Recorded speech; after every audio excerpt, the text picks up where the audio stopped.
I remember a TV show that I watched in my childhood, a Hong Kong-based TV show, and I remember something one of the characters said. That character said in Chinese, "So 唔一定好，唔做一定唔好." So in English, what that means is, if I do this, things might not necessarily be good. If I do not do this, though, things will definitely be bad. So they were talking about the overthrow of the Chinese monarchy. This can be applied to our own lives as well. So you think about people that they're in adulthood. Most of them, they work jobs, and they start their careers, let's say. And many of them, they're in a position where they're not super passionate about what they're doing, but at the same time, they're not super miserable as well. They're somewhere in the middle.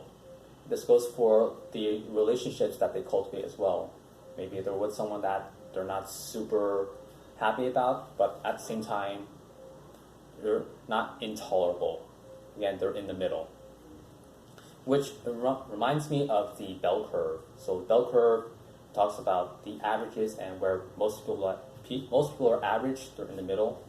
It looks like it starts really low and it goes up high, it starts to come back down, and it's low again. So the part in the middle, this is where most people are. Which is why it's a bell curve. It represents most people. The tail ends, little people, that is the small minority of people. So that's the bell curve. So people that are in the middle, oftentimes they make the mistake of thinking, this is all I know, and if I'm in the middle, it's as good as it gets. There's nothing I can do about it. Of course, though, you can always change. Whether, of course, not completely in your control, it could be change for the better, change for the worse. If you decide to move on to a different relationship, move on to a different job, maybe it'll be better on this side, maybe it'll be worse. But of course, you can always change. And that change, I found an effective method of making a change is to change your geographic location. So such as you move to a different part of the country that you're in, or move to a different country even.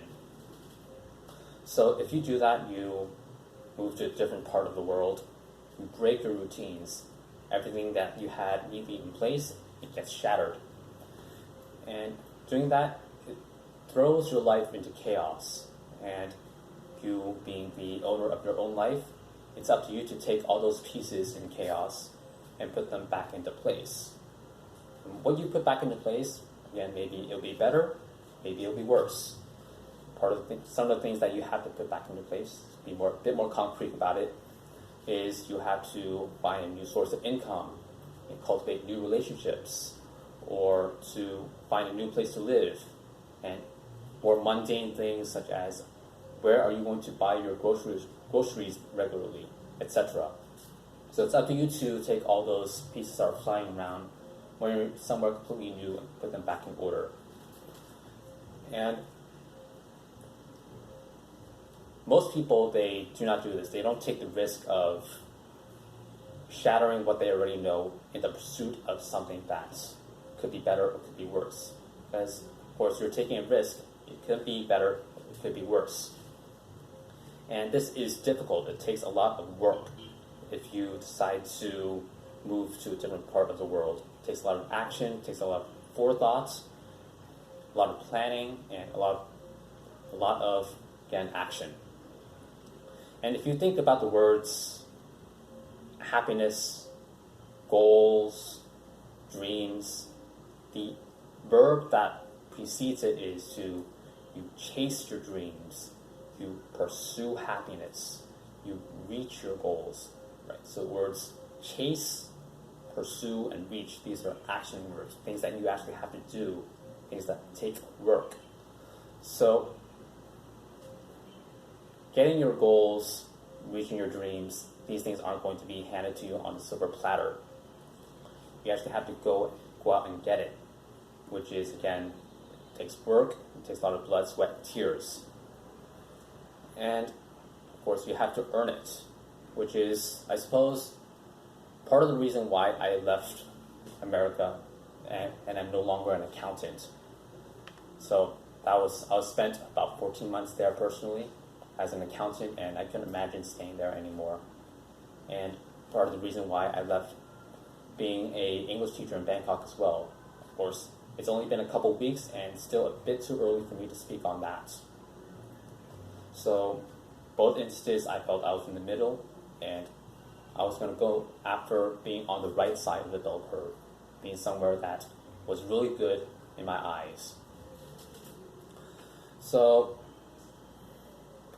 I suppose you could sum this up by saying if you are stuck in the middle, you try something new.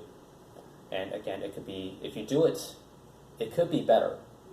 If you do not do it though, if you're in the middle and you decide to do nothing, things will definitely be bad in the long term.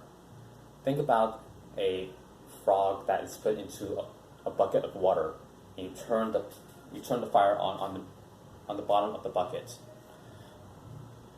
The frog, in the beginning, is just warm water, no big deal. As time goes on, though, things get more and more intolerable.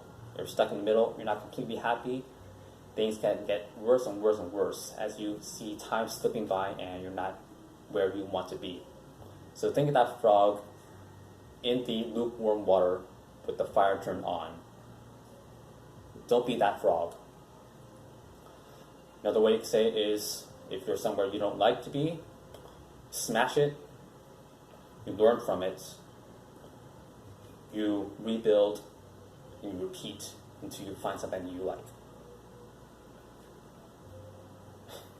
Right, that's all I have to say on that topic.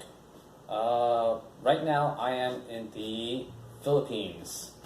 So honestly, it's not a country that it's not my favorite country. I feel other countries have treated me better. I'm not going to get into details of it. I'm not going to bash the country. But yeah, I feel like other countries have treated me better, and at the same time, this is the first country I've been outside of Thailand. In Thailand, I've been there for so long. Every day, right now, I'm still thinking about all the events in Thailand. And of course, trying not to live in the past and only want to move forward. I think time and distance will separate me from the things that I can no longer control during my time in Thailand. All right, see you in the next one.